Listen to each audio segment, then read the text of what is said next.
Hello again, everybody. I know it's been a long time, but welcome back to the Professor's Lab.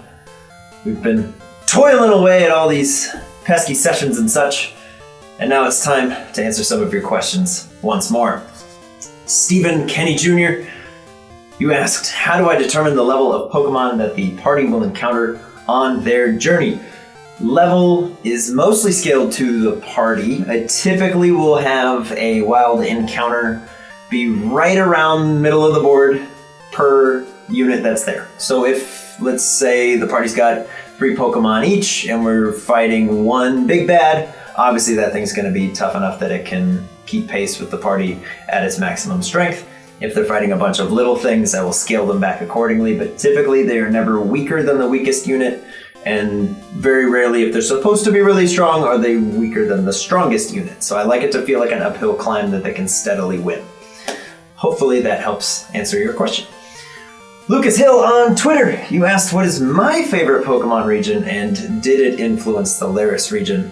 I love Johto. Gold and Silver are my favorite generation of Pokemon games. So that was 100% the catalyst for the Laris region. It's the 2 generations that I feel the most comfortable with are Gen 1 and Gen 2. Some of the newer gens haven't had time to sink into the old brain case yet.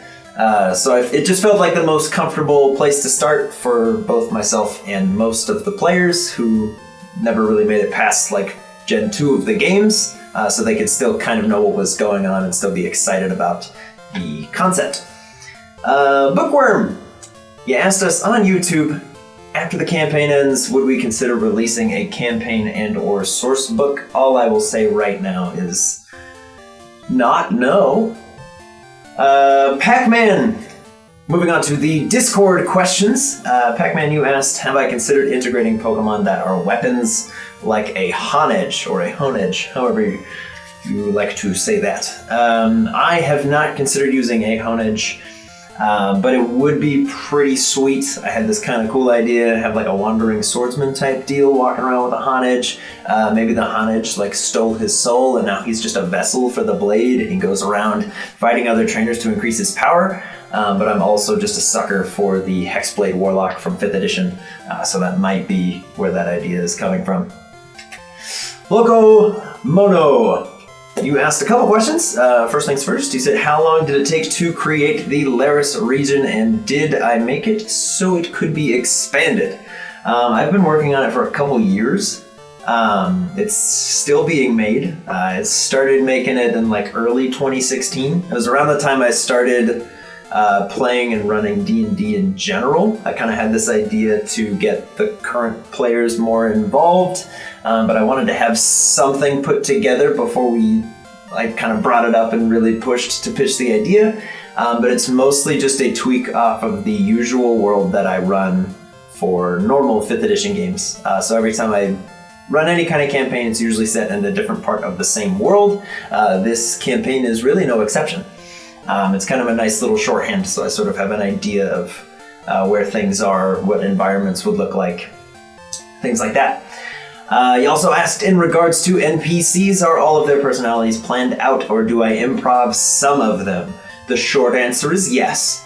The long answer is most of the NPCs that I think are going to be a big deal will have between 3 and 5 characteristics, quirks, traits, any kind of shorthand that I can fit into my notes. And then typically once I get started, I'll pick 1 or 2 to get really going with them, and I use those as my framework to improv anything that they would need to say. I don't like planning out a bunch of dialogue or interactions beforehand, because it doesn't really feel as genuine enough if I have to like look down and read.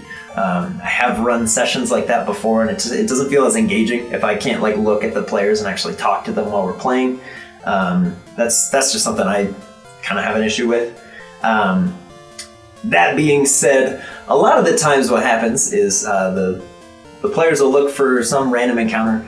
They'll want to fight somebody, and they'll have a battle. Something cool or weird or unique or interesting may or may not happen. Sometimes it's just a standard battle. And then the players will latch on to that NPC like it is their one and only friend in this world. The foremost example of that is Gil. The guy who battled with a Machop against Koa, and Koa crit him, the Machop crit Koa and killed him. And all of a sudden, Gil was just like on this pedestal at every session. It was, hey, what's Gil doing? Where's Gil? And I was like, I didn't even plan for Gil, and yet here we are. So a lot of the times I have an idea for an NPC and they kind of just get brushed off to the side, and that's okay. For any of you aspiring DMs out there, be prepared to let your NPCs go. Not everyone is going to think they are as cool as you do, and that's okay. You can just use them in another game or further down the line or anywhere you want to, really. Moving on to D-Swag. You asked if I am more of a DM that continues the world events regardless of if the players are involved in them or not. All I will say is absolutely. The world does not stop because you look the other way. It keeps moving. Being that Weedle bits are used as bait, does that mean there are other items made from other Pokemon, such as luxury clothing, food, etc.? Sadly, yes. All kinds of people are using Pokemon for all kinds of different things in the world.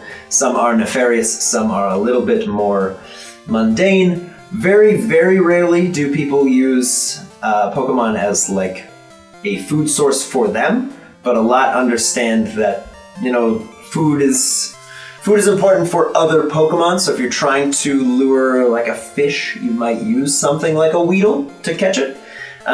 Think of it as the same way that people use a lot of animals in the real world. Everybody kind of has their different idea of what is and is not okay. What are sort of acceptable terms and what's just completely out the window. So where one farmer might say, okay, we use the milk from the milk tanks, but nothing else. Another farmer might say, well, you're wasting all of the meat.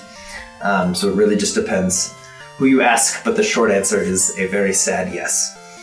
How does the 3 Pokemon count work with Pokemon that are not currently with the trainer? This question specifically references when Milo sends Monty away to deliver a letter, or if someone goes off to scout ahead and they're near a PC and could retrieve another partner.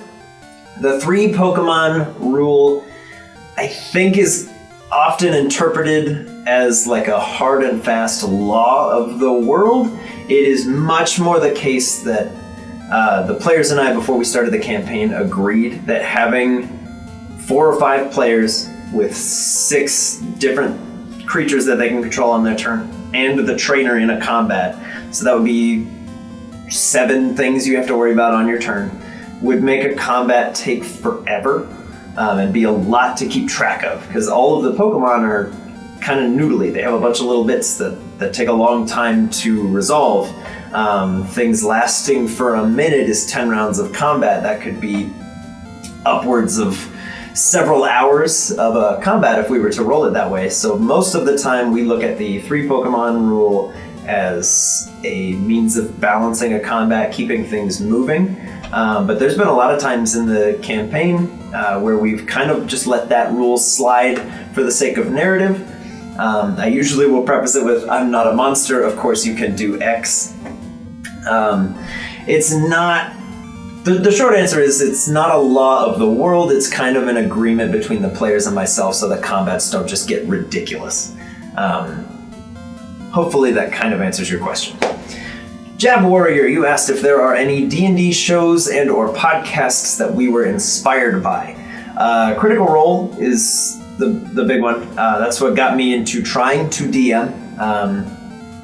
I know Titan's Grave was a big inspiration for Joel. Both in wanting to play and also kind of the editing style, and it was like a big motivator for both of us. Titan's Grave is really cool, you guys should go check that out. And 100%, I do need to give a big shout out. I would not be anywhere as comfortable as I am behind the screen without the help of Matt Colville's YouTube channel.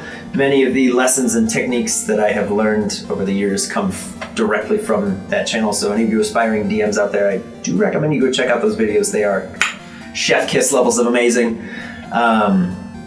And also I need to give another big shout out to my original party and DMs that got me to actually sit down and play D&D for the first times. It was a couple years ago. Those first sessions are super strange and amazing and awkward, but some of the most fun I've ever had. So if you guys are out there looking for a game and you have some friends that might want to try it, I recommend you just sit down and go for it. It's a lot more fun than you might even think just watching other people play it, but when you actually sit down and do it, it's incredible. Some of the most fun you can have with your brain. You also asked how many different iterations of gym battles did I go through and how different did they end up being? The gyms so far, I don't want to say too much, but the gyms so far are something that I tweak here and there. Every time I have some idea for how something might work, I'll write it down. I have this big spreadsheet of gym challenge ideas that I kind of pick and choose that I might need. It's ways to challenge the players other than them looking at their character sheets or their Pokemon's abilities. I like the gyms to feel more like a puzzle to solve for the player and not so much for the character sheets. That being said, I don't want to just remove combat from the gyms because that's kind of a big crux of them.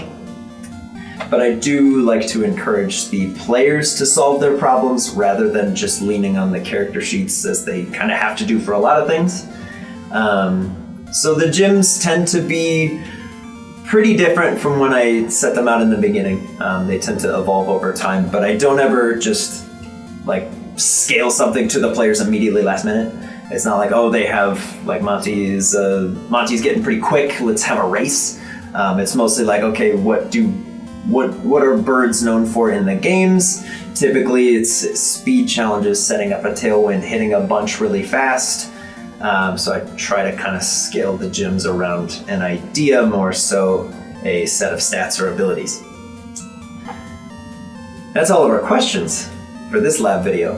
That being said, we are far from done because Mr. Very Dapper Ferret, I think that's how you say that, we are gonna make a Stunky and a Skuntank for you, because that's just a very strange request and they actually came out pretty cool and I'm very excited and hopefully you guys will be as well. So as you may or may not know, Stunky's got a couple of abilities. We're gonna touch on two different ones, so there could be two different builds depending on what you as a DM would like to use or maybe what one of your players is looking for. The first ability we will touch on is Stench. So in the games, if you make physical contact with a Stunky, you have a chance to kind of flinch because he smells. So we're gonna tweak that a little bit because we don't want it to be too scary. So I've got so far when Stunky is hit by a melee attack, the attacker must succeed a Constitution save. I picked a reasonable number, maybe 11 or 12. And if they fail that save, they do take 1d4 poison damage because we don't want like a level 1 Stunky to feel like the end-all be-all threat to a low-level party. Now let's completely ruin that aesthetic and look at Aftermath, the other ability where if Stunky is reduced to 0 HP or below, the attacker takes an amount of damage based on its HP from the games. I would like to take that as if an attack would reduce Stunky to 0 HP or below, any remaining HP below 0 that Stunky would take, the attacker takes back as poison damage. Obviously, I wouldn't really have that be affected by resistances or immunities. That way, if Stunky goes down, there's just nothing happens. That would kind of not be so great. But that's how I would handle Stench or Aftermath. Stunky at a low level would have a pretty manageable AC, maybe again like 11, 12, 13 if you're being generous. I have it at a D10 hit die because we don't want Stunky to just sort of immediately fall unconscious because the idea for Stunky is that it is getting hit kind of a lot and is sort of techie. The trade-off for that is with a decent AC and some pretty good HP, it probably won't hit particularly hard, and we will get to that in a moment. For a strength, I would give it probably a +1, just so it can kind of be techie, and it's not particularly dexterous. I've got it with no bonus. Constitution is definitely its strong point. I tend to buff that up for poison types, because Constitution saving throws tend to be related to being poisoned or flinched or stunned, and I like the idea that poison types are a little bit more resilient to those specific traits. Moving on to Intelligence, most Pokemon tend to fall in the 6 to 8 range. I would put Stunky at like an 8, because nobody really likes to have like -2 to a stat. That's kind of rough. So I would put it at like a -1. Wisdom for Stunky, probably decent, average, like a 13, maybe a +1 bonus. Charisma is kind of tricky, because typically Charisma is like, how approachable are you? And it's a skunk that will spray poison gas all over you. I would give it a fairly decent score just for the intimidation factor. I'd put it at like a 12, so he's got some kind of bonus to it. So not necessarily like, it's more of a sword point diplomacy type deal. Stunky is so intimidating that you might be more willing to go along with what it's trying to get you to do, because you don't want him to spray poison gas all over you. As for attacks, Stunky doesn't have a huge toolkit, but for a low-level Stunky, I would give it something like Scratch, something very basic that plays off the strength bonus that it's got. So a decent to hit, maybe a 3 or a 4, dealing probably like a D6, maybe a D6 +1 damage. Nothing too fancy on there, it's just Scratch. Poison Gas would be another one. It is a skunk after all. So I would have all hostile creatures that that are within 5 feet, rather, of Stunky when it uses this move must succeed a Constitution save or be poisoned. So with Stunky not hitting particularly hard, it would benefit Stunky and any of its friends if the things that you are fighting are at disadvantage to hit you. Seems like that would be a pretty fun toolkit to play around with in the beginning, and there's lots of room to grow. Speaking of that growth, let's take a look at a Skuntank. Skuntank, we would obviously scale up those abilities, depending on where they're at in the campaign. If it's a player or sort of a wild Skuntank, your mileage may vary on the AC and the HP. That being said, we'll start with Stench. Stench for a Skuntank. I have any creature that begins its turn within 5 feet of Skuntank takes 1d6 poison damage, just to really hammer home the fact that this thing is a skunk and it smells bad. Stench, not a whole lot else to work with there. You could maybe work in creatures being poisoned if they're nearby it, but you do want to be careful with that, because poison is a very useful thing to apply to one of your enemies. And it kind of sucks if your players, every time they're near this thing, are just at disadvantage on everything they're trying to do. Also because it does affect all creatures around Skuntank and not just hostile ones. So it would be hitting their allies as well if they're in close proximity. Aftermath, we would like to scale up substantially. If an attack would reduce Skuntank to below 0 HP, we're going to take that amount below HP and we're going to double it. And if that damage kills your attacker, drop you instead to 1, so that Skuntank stays up, get an immediate roll of a hit die, but we are going to have that be just once per rest, so you can't just fire that off constantly and never go down, but it kind of buys you a little bit of time, maybe a second wind might be just enough to get you through the fight. HP, again, kind of depends where you're starting at. Based on the rest of the toolkit that the Skuntank has got, I've put it at somewhere in the vicinity of 80. It's got a D12 hit die, very tanky Skuntank, right there in the name. AC, I would put probably like 15, maybe 16. You still want some room to grow as it continues to level up, but you don't want it to be so high that it is never in danger and its abilities never come into play.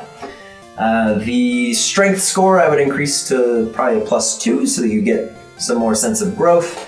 Dexterity, probably wouldn't mess with it. It's a big bulky skunk, not particularly known for being quick. It mostly uses the poison to keep things away.